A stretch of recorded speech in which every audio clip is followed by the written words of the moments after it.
Hello, church family, and welcome back.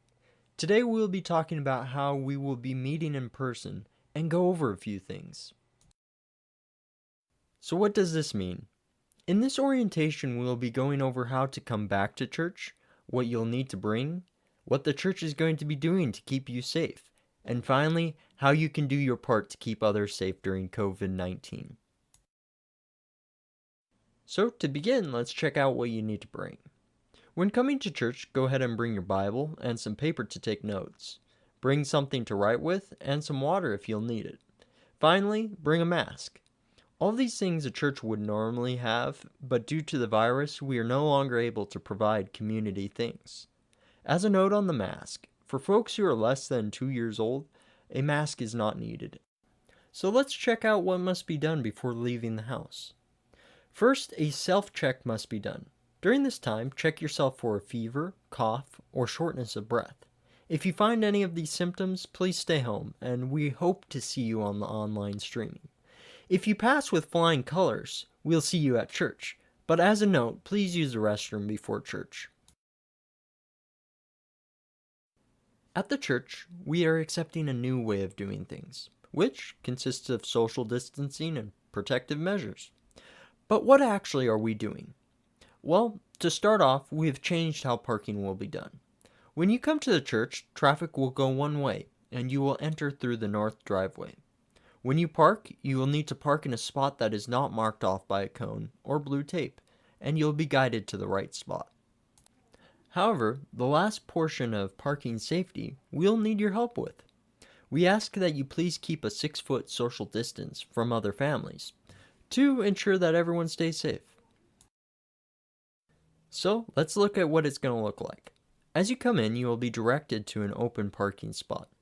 We as a church are doing this to make sure that distance is kept, but there's still enough room for everyone to park. As you park, we ask that you please try not to hit anyone. Once you have parked, you can then walk up to the church, but we cannot congregate at the doorways because we must keep social distance. The nice thing is that we don't have to walk around with a measuring tape.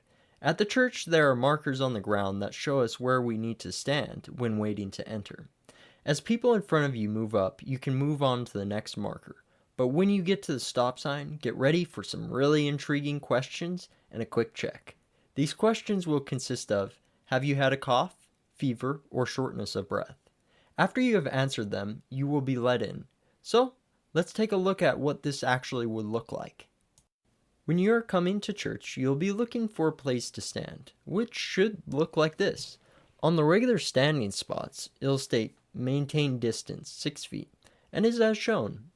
As you progress through the line, you will eventually come to this sign that states, stop, wait here until called.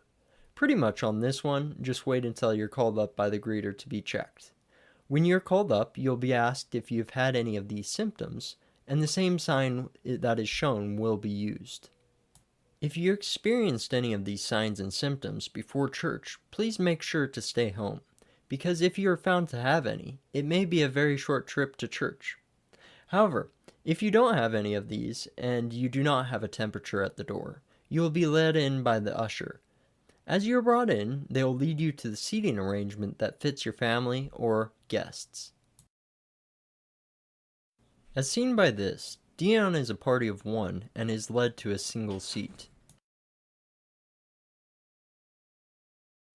So now let's talk about children's ministry. To start off, there will be no children's church, but the kids do get nifty goodie bags at the door. Kids need to stay with their family members during church and are not allowed to be on the playground due to the virus and making sure that we all stay safe. We'll now be talking about some general information about the service. Firstly, only one person is allowed in the bathroom at a time, unless they are a member of the same family unit. Secondly, you're welcome to sing, but you must have a mask. Thirdly, you can only sit with your family during church, and the final thing is that there will sadly be no coffee. So if you've made it through the service without coffee, you'll probably need to know how to exit the church.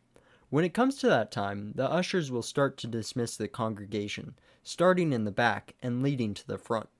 As you exit, you will be following the arrows to the 2 side doors. and are welcome to give your offering as you exit. After the service is over, you are welcome to socialize with others, but must uphold social distancing. On the side of the church, we have markers set out for this, and we recommend no physical contact. But waving goodbye is a wonderful thing. And with that, I'd like to thank you so much for joining the church family and I for our Back to Church orientation. I would like to also thank you for helping us comply with state and insurance regulations. Stay safe and may the Lord bless you.